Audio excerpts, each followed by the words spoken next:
But there have been heated talks so far. Juan Soto seems to be going somewhere really soon. I think it's either San Diego or St. Louis. I'd like to see him in San Diego because, for one, I want to see a Tatis Soto duo, and I also want to see AJ Preller somehow find a way to overpay for Juan Soto. Christian, this Shaq, I owe you an apology. I wasn't really familiar with your game and how you travel. Oh man, you're a casual. Wow, I mean, what a trade this is. This is huge, and let me just break it down for you guys, because this is the literal paradigm of a banger. It's a mega trade. My graphics aren't gonna fit all this because when I was making the motion graphic thing, the template, I set it up for 3 each. Maybe like if it goes to 4, I'll just put 2 more. There are a lot of players involved in this trade, and they're not all gonna fit in this graphic. So let's go to the Nationals part first, because they only got 2 players going up, but they are 2 amazing players. Juan Soto going to San Diego. Josh Bell also going to San Diego. What a banger. I'm kind of devastated. I wanted Josh Bell, but I mean, wow. Like, you thought that the Padres were going to get Juan Soto or the Cardinals, but Josh Bell too? Come on, Nationals. Maybe it's just the Astros part of me. I wanted him. I still want him. But we'll discuss why I'm kind of upset about the Josh Bell part later on. And going back to the Nationals will be a package headlined by Mackenzie Gore, CJ Abrams, Luke Voigt, and a ton of other prospects, including Robert Hassel III, James Wood, Jarlene Susanna, and I think there was one more maybe. Nope, that's the whole package. I actually like Luke Voigt. Initially, this deal is going to have Eric Hosmer, but now it's going to be Luke Voigt. Voigt's under team control until 2025. He's an above-average hitter. I like this a lot better than Eric Hosmer. I don't know why the initial deal was with Eric Hosmer. Mackenzie Gore, he has not been too impressive with the majors this season, but he's still young. He's still got a lot of promise. Same with CJ Abrams. A lot less impressive than Mackenzie Gore, though. But again, still young, still got a lot of promise. Robert Hassel III, I like that, actually. He's pretty solid so far. James Wood, very early into his minor leagues career right now, but he's been killing the baseball. Jarlene Susanna has not even touched minor league baseball. But in CPX, I think it's like, it's some other thing. It's not like AAA, single A. It's like below that, but he's been doing really solid there as well. So it's a pretty darn nice package for the Nationals. But they could have done this without giving up Josh Bell. I think that's Soto money. That's Soto package. You could have done Soto for all of that, and it would have been fair.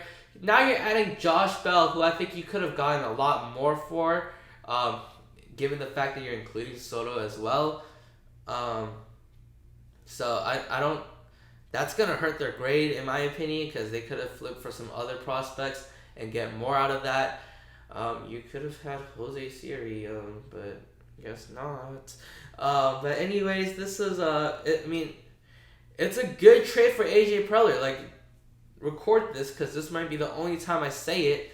AJ Preller did not overpay. He made a good trade.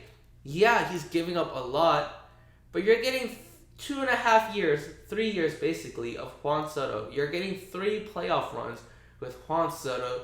The Padres are saying they want to win, and they want to win now, or next year, or the year after that, because in those 3 pennant runs, Juan Soto will be paired with Fernando Tatis Jr., and they'll be paired with Manny Machado. And if they get a good lead, they're going to have Josh Hader closing it out, except for that last year. That last year, Hader will be a free agent, so they might not have him. But for this year, this is peak Padres. Like, the window is here for this year. It's still open this year. And it's still open this year as well. It's still wide open. But this year itself, it's as wide as it can be. They have Josh Bell at first base, Manny Machado at third base, Fernando Tatis Jr. at shortstop, and they're going to have Cronenworth at second, and they're going to have Juan Soto in right field. That's a banger lineup. That might be the best 1-2-4 we've seen in the last decade. Don't quote me on that because I don't keep up with like every 1-4 in the lineup. So there might be a better one, but I can't name it. Machado, Bell, Tatis, Soto, they're all, I think Machado's like a 140 plus weighted runs created plus hitter. So at the very least, 3 of those players, Tatis, Soto, and Bell, are going to be hitting at a 140 plus weighted runs created plus, and I think Machado's up there too. So that's 4 players. That's an insane 1-2-4. Like, the Padres have really built themselves up here, and when Tatis comes back, the Dodgers are screwed. Like, I'm not even going to lie. I know we've been saying it for the last year. Oh, the Padres are going to give the Dodgers run for their money. And you know what? I don't feel bad about saying this and being wrong because all of you guys have been saying, oh, the Astros are going to lose the division this year because they lost a player. I'm going to say this about the Padres, but I'm serious about the Padres. The Padres have an amazing 1-2-4 right now. They can beat the Dodgers, and given that the money line will be having the Dodgers as favorites, if I were a betting man and I were to look at this and be like, you know, I want to make the most out of my bet, I am betting the house on the Padres if this was the case. Because they're going to be underdogs. You're going to get more for betting on them. And they've got a very good chance at beating the Dodgers. I don't see them... I see them losing to the Mets because I had the Mets as like my second World Series winning team in the beginning of the season. I just don't think anyone's going to beat Scherzer and DeGrom in a playoff series twice. So the Padres have to do it once if they meet up with the Mets in the wild card, and they very well can. But once the Mets get past that, I don't see them beating anyone else. I don't see them losing to anyone else. But I mean, the Padres set themselves up really nicely. I really do think that right now, after the deadline, they're the best team in the NL. Possibly, I don't want to say the best team in baseball, but they very well could be. And I don't want to underestimate the Dodgers. The Dodgers are a great team.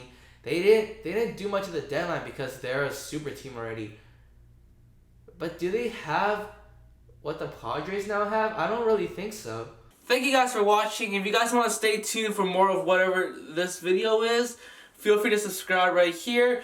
If you guys just want to check out some more videos right now, this is my most recent upload. Again, thank you guys for watching, and as always, it is Stro season all season.